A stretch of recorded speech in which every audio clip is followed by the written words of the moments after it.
All right, here we go. Today's warm up. We have 4x minus 12 all over 3 is the same as 30. First thing we'll do is break it apart. So we have 4/3 times x minus 4, 12 over 3, really just 4 equals 30. First thing we're going to do is add 4 to both sides to cancel out the negative 4. 30 plus 4 is 34. We have 3 over 4 times x, so we're isolating x by dividing by our coefficient 3/4, and we end up with 22.5 or 22.5.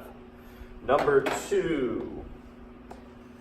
Rectangle with the dimensions 4 by 6, and if the rectangle is enlarged using a scale of 5, what's the area of the new rectangle? A couple of things. We know we have the original dimensions, and then it's being increased by a scale of 5. So we're going to multiply the new length, or to get the new length, the old length and width times 5, and at the end we need to figure out what's the area of the new rectangle. So first thing I did, I went ahead and drew my small rectangle. 6 by 4, I know that it's enlarged by a scale of 5, so that I know that when I multiply 4 times 5, I get 20. 6 times 5 is 30. I have the new length and the new width. Once I get to that point, length times width, I get 600 square inches. Number 3, determine the value of x in the diagram shown below. So I see that we have a complementary set of angles. We have one angle that measures x, the other one 1/2 of x. So first thing, I know complementaries add up to 90 degrees, so I could say 1x plus 1/2 x equals 90. Combine like terms, I really have 1 and 1/2 x, or 1.5x. Divide each side by 1.5, and I'll find out that x is 60. And that makes sense because 1 times 60 is 60, and half times 60 is 30. I have a 30-degree angle, a 60-degree angle. I have a 90-degree set of angles.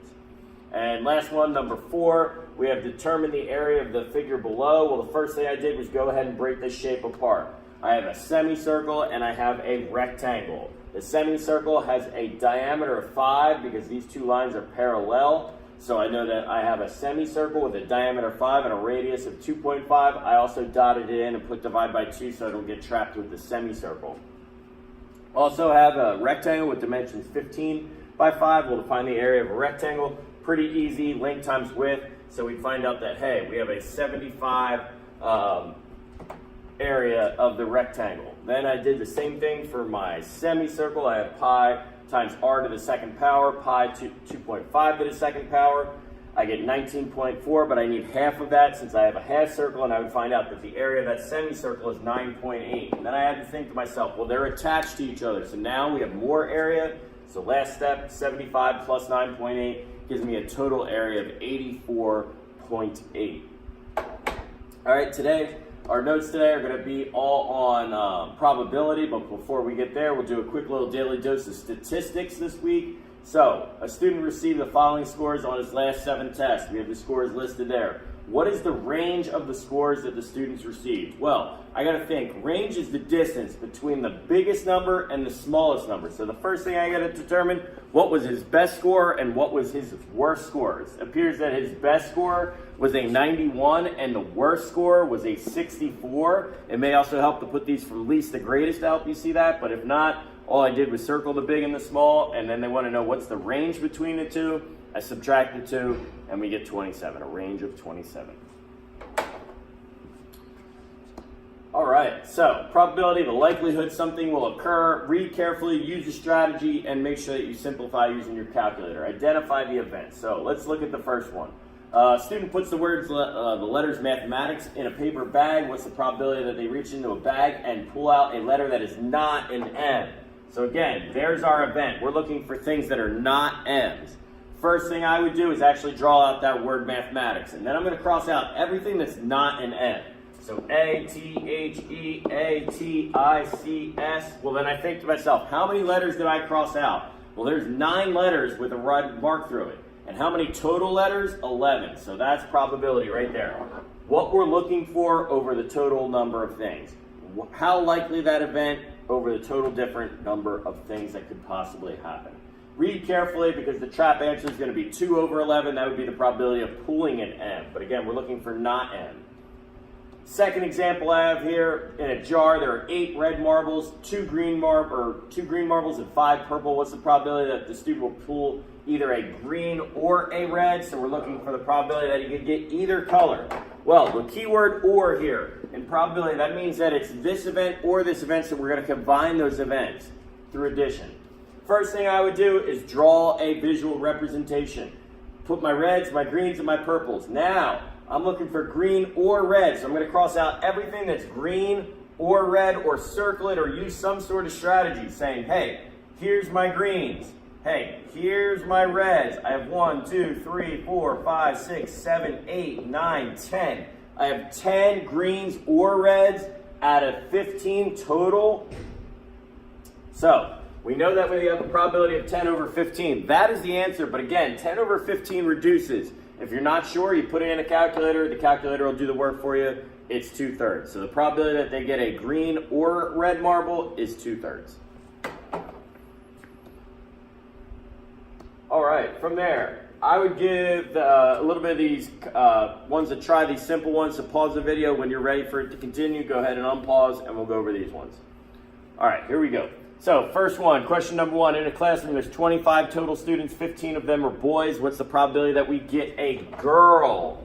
So again, this problem, a good strategy, is just kind of making a list. I know there's 25 total students. 15 of them are boys. I'd have to think to myself, well, the rest must be girls. So that means that there's 10 girls out of the 25 students in that class. And again, that's going to reduce to 2/5. So again, what the probability we want to happen over the total number of different options. Second one, you should have tried on your own. A student is rolling a fair number cube. Right there, we know that there's 6 sides to a cube. What is the probability that the student rolls a number greater than 4? Well, the strategy anytime we're using a cube is use those 6 numbers. So I wrote down 1, 2, 3, 4, 5, 6. We want the numbers that are greater than 4. Well, 4 is not greater than 4, so you got to be careful there. 5 is, 6 is. That means that I just figured out that the probability of getting something greater than 4 is a 2 in 6 chance. Again, 2 in 6 is going to reduce down to 1/3. So the probability that we get a number greater than 4 on a standard number cube would be 1/3. All right, from there, compound events. They are probability where there's 2 or more events. Again, you should be able to identify this by seeing that there's more than one probability asked in the question, or the word "and" is a good trigger to figure out, hey, that is definitely going to be a compound event. So, number 1, while playing a game, a student rolls a dice with faces 1 through 6 twice. Right there, they're letting us know this is a dual combination or compound probability. What is the probability the student will roll 2 5s in a row? Again, anytime we're using dice, I'm going to think about those 6 numbers and write them down. What's the probability we get a 5? Well, the first roll, I have a 1 in 6 chance because there's 1 5 out of 6 different numbers. I pick up the dice, I roll it again. There's still only 1 5 out of 6 choices, so it's 1 6 times 1 6. I put that in my calculator and I find out the answer, or the probability of 2 5s in a row is 1 in 36. Second one, or at this point, go ahead and try to pause if you feel confident and finish the rest. The second one, we have in a jar, there are 3 dimes, 2 quarters, and 8 pennies. What is the probability that we get a quarter, not replace it, and pulling out a penny? And again, right there, first event times the second event. Now, something did change in here, and this is where drawing out a strategy would really benefit you. So, there's my jar with all my coins in it. What is the probability I get a quarter? Well, the first time, I have a 2 out of 13 chance. There's 13 different coins in there, and 2 of them are quarters. Well, if I take one of these quarters out, so right there, there's my 2 and 15, but if I take one of these quarters out and I don't replace it, it comes out of the jar, I put it off to the side. Now I gotta think, when I go in there and reach for a penny, I have a 1, 2, 3, 4, 5, 6, 7, 8 chance of getting a penny, but now instead of 13 items in there, there's only 12. So again, the first event, there was 2 quarters and 13 total coins in there. I take one of the coins out. Now there's only 12 left, but there's still 8 pennies in there because I was pulling a quarter for the first one. Quarters don't affect pennies. I put that in the calculator, and the calculator will do all the hard work, reduce it down to a 4 over 39 chance. And the last one, number 3 here.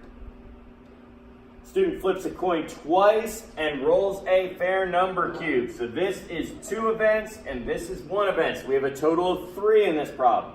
What is the probability that he rolls heads twice? Again, there's 2 events times the even number. So remember, anytime we have more than one event, we are multiplying the events. This time we have 3, so we're going to have the first probability times the second probability times the third probability. We should have a fraction times a fraction times a fraction.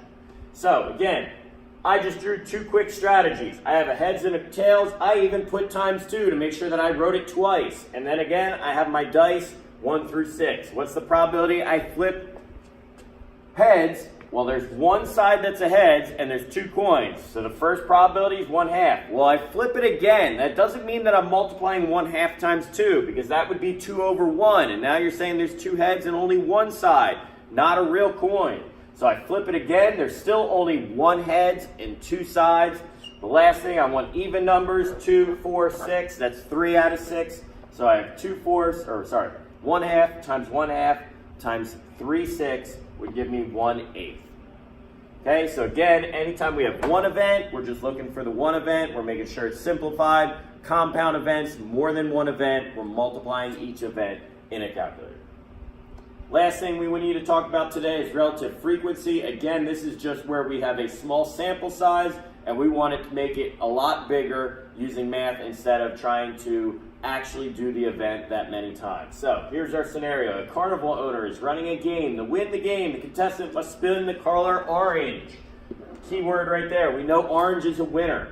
If 200 people play the game, about how many people will win that game? So the first thing we should try to think about, how many different winners are there?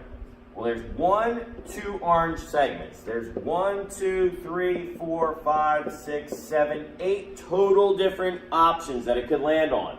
It has a 2 in 8 chance of winning that game. Now, they want to figure out if 200 times the people play this game, this would be the probability of 1 spin, but now we're going to spin it 200 times. So again, all I'm going to do is take my fraction, I'm going to multiply it times 200, and I'm going to find out that I would find there would be approximately 50 winners. So again, I'm going to find the probability of the event, and I'm just going to make it a lot bigger by multiplication using the total number of times they're playing the game.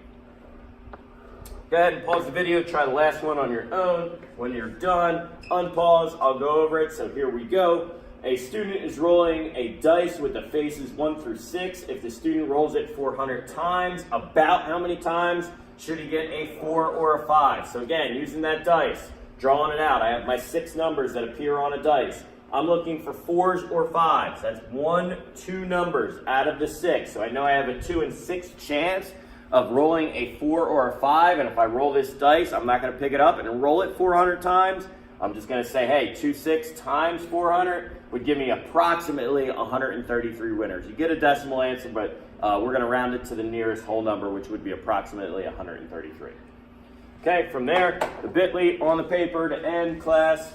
Go ahead, get that done. 12 questions, show a strategy, finish early, make sure you're checking up on grades.